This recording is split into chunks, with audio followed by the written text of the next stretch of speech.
DJ Academics and Maino have been going back and forth at it, and the situation just seems to be escalating more and more by the minute. So let's get into it. From what I understand, this all started because DJ Academics made some commentary of a podcast episode that featured Maino, Fabulous, and Jim Jones. Apparently, Academics started making fun about the fact that these are old, washed-up rappers, and he started making jokes about what they were wearing, and basically saying like it's not age appropriate. The way they act, the way they wear, it's not age appropriate, and these are just washed-up rappers.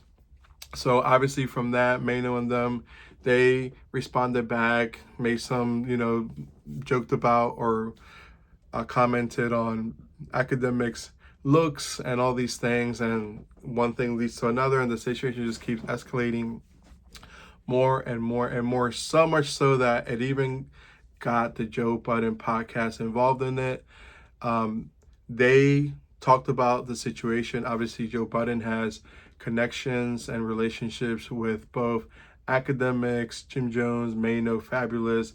So he gives his commentary on the situation, but the cast member that kind of catches the most heat, particularly from Academics, was Mona Love. So Mona Love basically takes the side or the stance of like, hey, if you haven't lived in the streets, if you're not from the street, you don't follow street code, you don't know anything about that life, you really shouldn't commentate on it. And what I came away from this whole situation is all these things taken into consideration. What it really boils down to is that there seems to be a generational gap happening here. And my question is, why is there such a large generational gap between Academics age and younger people, and then like the 35 and older crowd? In my personal opinion, there shouldn't be that much of a gap. And to be more specific, it comes across as if the younger generation views the 35 and up crew as just straight up Neanderthals.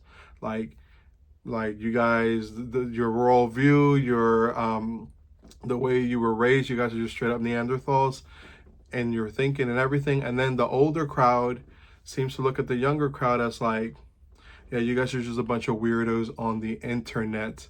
And it really just brings up the question, why is there such a large generational divide, particularly in hip hop music? It seems like we don't really see this sort of divide in other cultures.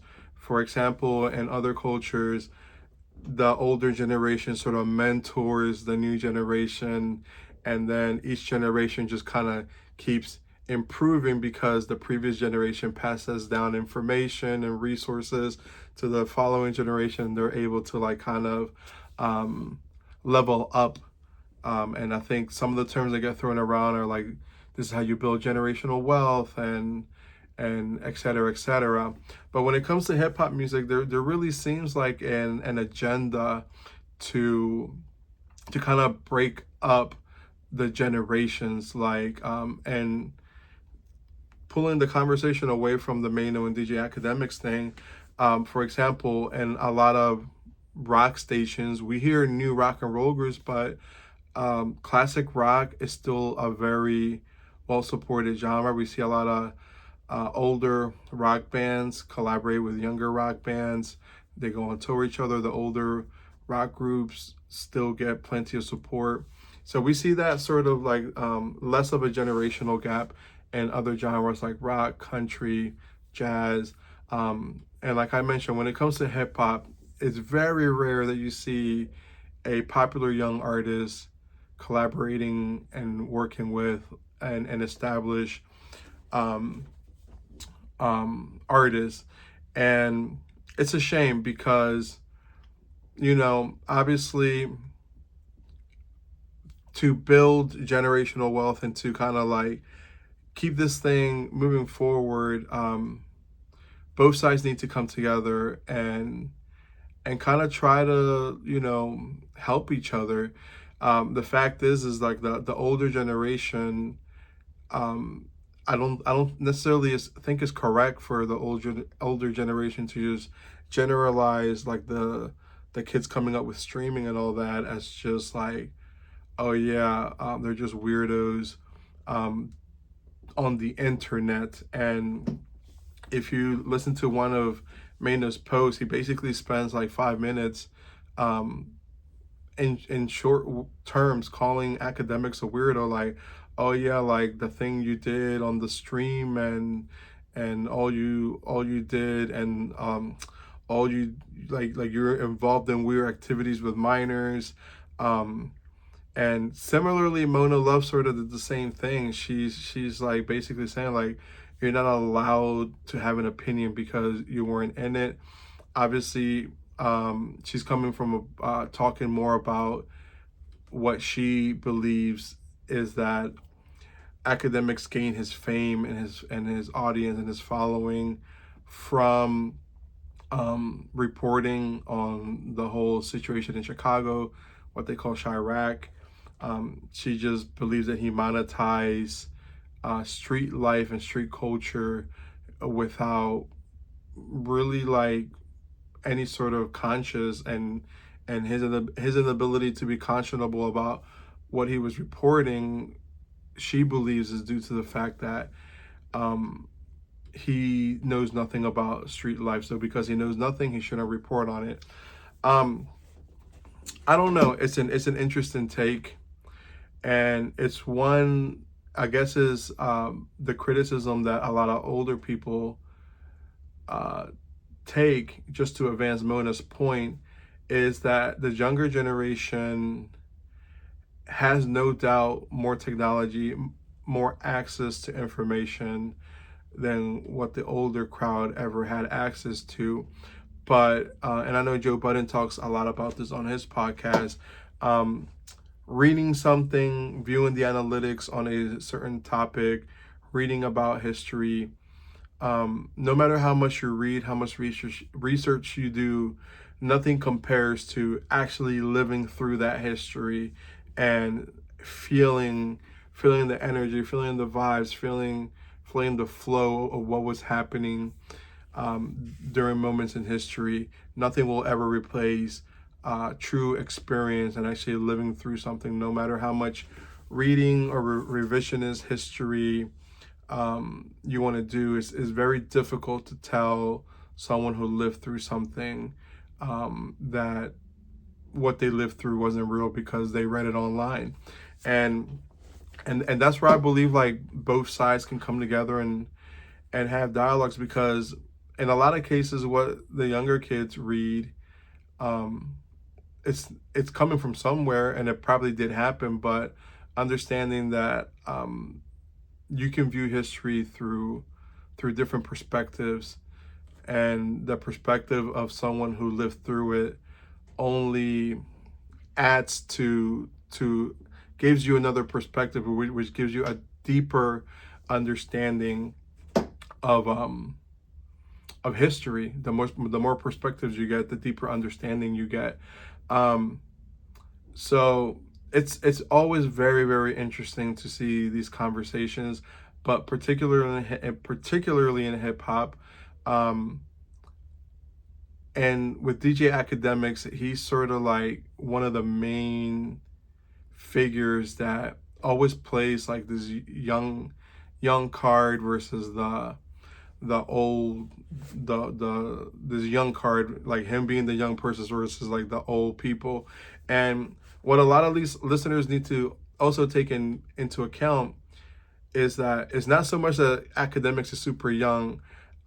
This is a person who he was basically not allowed not allowed access to certain things by the old guard. So he's a person that because he wasn't allowed access to certain opportunities by the old guard or the older people, he really had to be self-made. And this is a person who not only built his own thing, but he it's undeniable that he built an empire.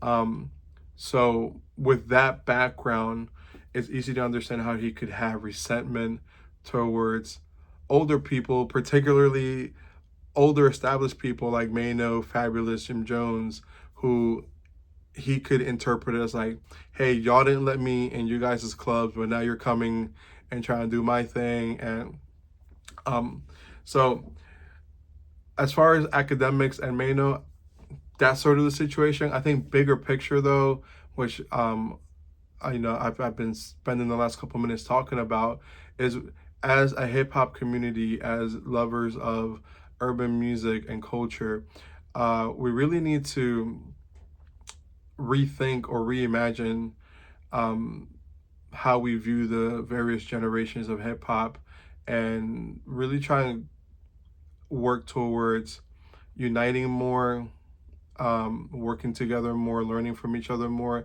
as opposed to always presenting it as like, oh, you're old, I don't like the way you do things because you're old, or vice versa, you're young, I don't like the way you do things because you're young.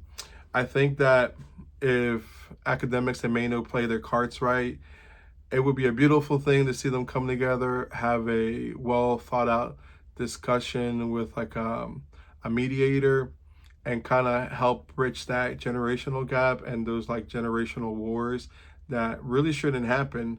I think that would be a beautiful thing if they were able to do that. But more than likely, it won't, because if they keep the feud going, they can continue to monetize it in the future. Um, and we live in a capitalistic society, so that's probably what will end up happening. I hope not. It really makes me sad, just to see like this divide.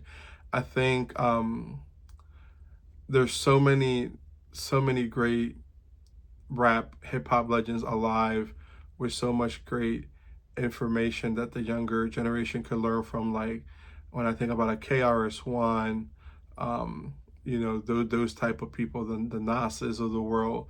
Um, we're doing ourselves a disservice by unnecessarily creating this gap. So I don't know. Tell me what you guys think. Why do you guys think there's such a gap? What do you think about this Maino and Academics thing? I think there's got to be some deeper backstory. It's hard for me to imagine that this thing would escalate just because of a few jokes. But I don't know. I'm just a civilian. Let me know what you all think. Peace.